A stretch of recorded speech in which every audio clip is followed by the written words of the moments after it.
has the backbone to Coast Guard AV look like when rescuing a survivor on one of the Great Lakes as part of Coast Guard Air Station Detroit's area of responsibility?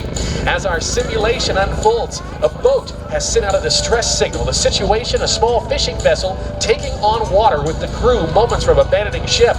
The call is received, the crew departs en route, and using the brisk speed of this short-range helicopter, assets are ready for takeoff at a moment's notice. As the helicopter works its way in, we begin the first part of today's demonstration, the execution of Rescue Checklist Part 1. Ladies and gentlemen, representing the finest of your American Coast Guard, please make welcome to the United States Coast Guard. The crew is now positioning and bringing the helicopter into a hover just about 75 feet above the ground. With the Rescue Checklist Part 1 complete, they now prepare the cabin for rescue and identifying any potential flight hazards. The right side door of the helicopter has been opened, and inside those doors are that of the flight mechanic, who will soon be taking command of this rescue operation. All members of this highly trained crew pride themselves on versatility, as their assistance and training may take on many forms. Often, rescues occur late at night in icy cold waters, over rough seas, and in harsh weather conditions. A typical Coast Guard crew member can and will see all of these scenarios throughout a Coast Guard aviation career. As our pilots establish themselves into the hover, hurricane-force winds are exerted onto the ground below. The air crew will now prepare to deploy a rescue swimmer. This is extremely dangerous when working in gusty conditions or in high seas. Coast Guard rescue swimmers train in all weather water conditions to perform their job with great accuracy. Their motto, so others may live.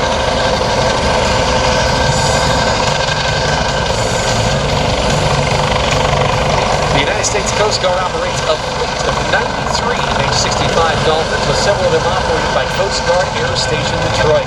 The Dolphin has a top speed of over 140 miles an hour, and its engines generate more than 1,700 horsepower.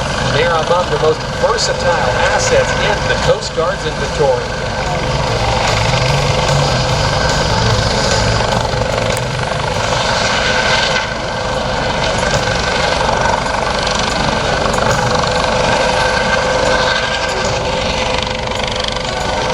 Time, our rescue swimmer today will assess the situation of our simulated survivor and his condition or her condition, and he or she will make a decision on how that individual will be recovered via one of three methods. The first, the safest option, is to place the survivor into a rescue basket for retrieval.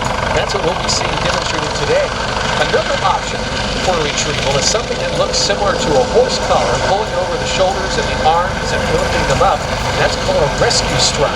And if it's a military aviator, the rescue hoist can then be connected directly to the aviator's flight harness, which is also worn by the rescue swimmer. That's called a military aviator double pickup or mad move. And third, if the survivor is injured or perhaps unable to be maneuvered into the rescue basket, a litter may be implemented. As our simulated situation unfolds, the swimmer is able to identify that the survivor is in good health wearing their life preserver. Nationally, 8 out of 10 boaters who drowned in U.S. waters were not wearing their life preservers, and countless boaters could be saved if they wore the proper flotation devices.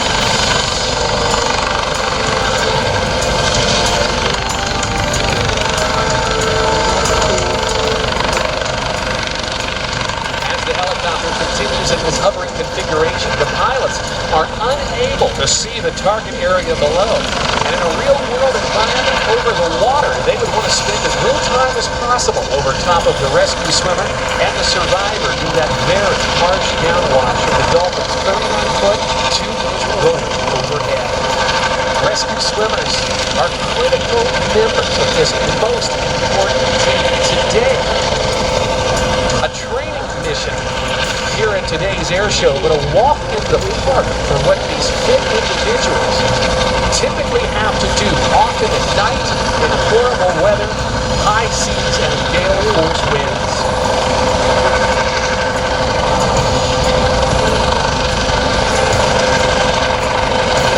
At this time, our rescue swimmer has elected for the use of that rescue basket. You can see it now being hoisted back side-mounted rescue hoist. It can lift some 600 pounds at some 200 feet per minute, and of course, they must continue to be exceptionally careful when operating in these hurricane-force winds.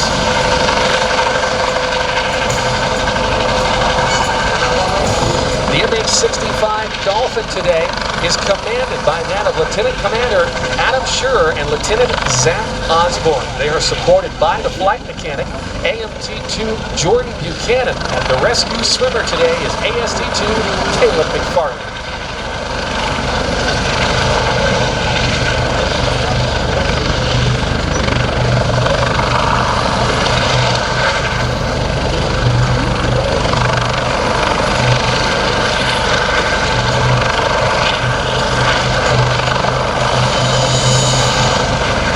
States Coast Guard on an average day will save some 10 lives, assist 117 in distress, and conduct 45 search and rescue cases and protect more than $1.2 million in property. All of this performed in just 24 hours. This Dolphin helicopter has been part of the U.S. Coast Guard inventory since the 1980s and is best suited for most weather conditions, from the warm waters of the Florida Panhandle to the expansive Great Lakes region, and even up in Alaska with outlandish weather conditions. In addition to search and rescue, the MH-65 is also utilized to seize drug smuggling vessels and intercept aircraft in restricted airspace.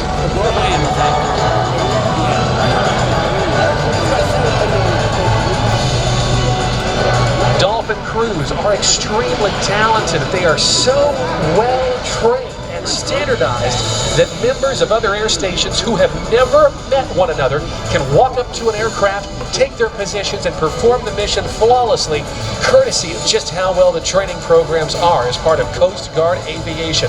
And this is demonstrated each and every year during Coast Guard's large-scale hurricane response missions.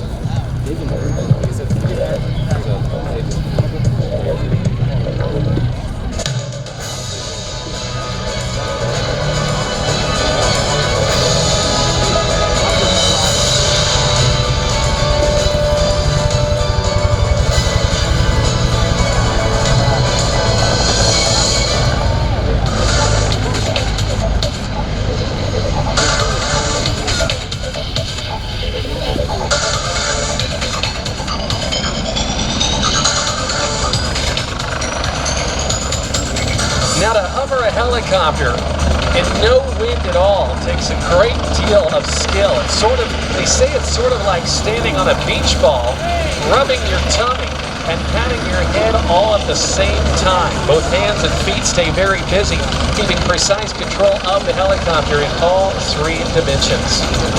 In a moment, to pick up our rescue swimmer out there, that of AST-2 Caleb McFarland, they will lower an attachment via the side-mounted hoist. You can see it coming down now. And after a successful pickup of our rescue swimmer, they'll close the door and get the swimmer and the survivor attended to right away.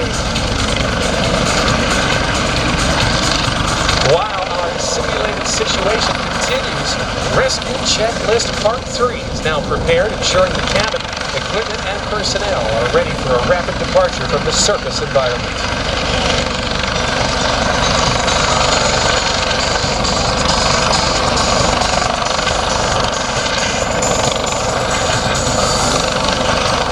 Representing a combined and uniformed effort, the U.S. Coast Guard supports their role in our communities to keep our friends, neighbors, and families safe.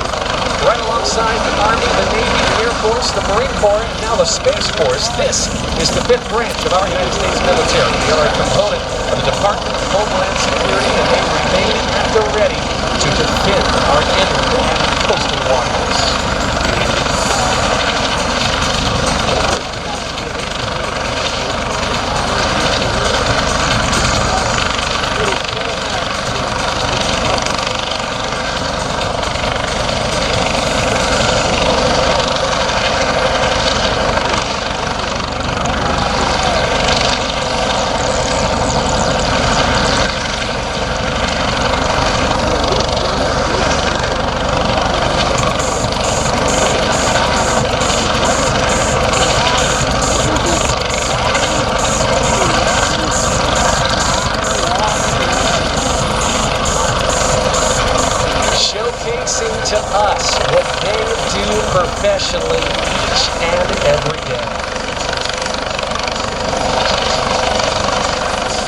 Ladies and gentlemen, I hope that you will join me in saluting the brave men and women of our United States Coast Guard.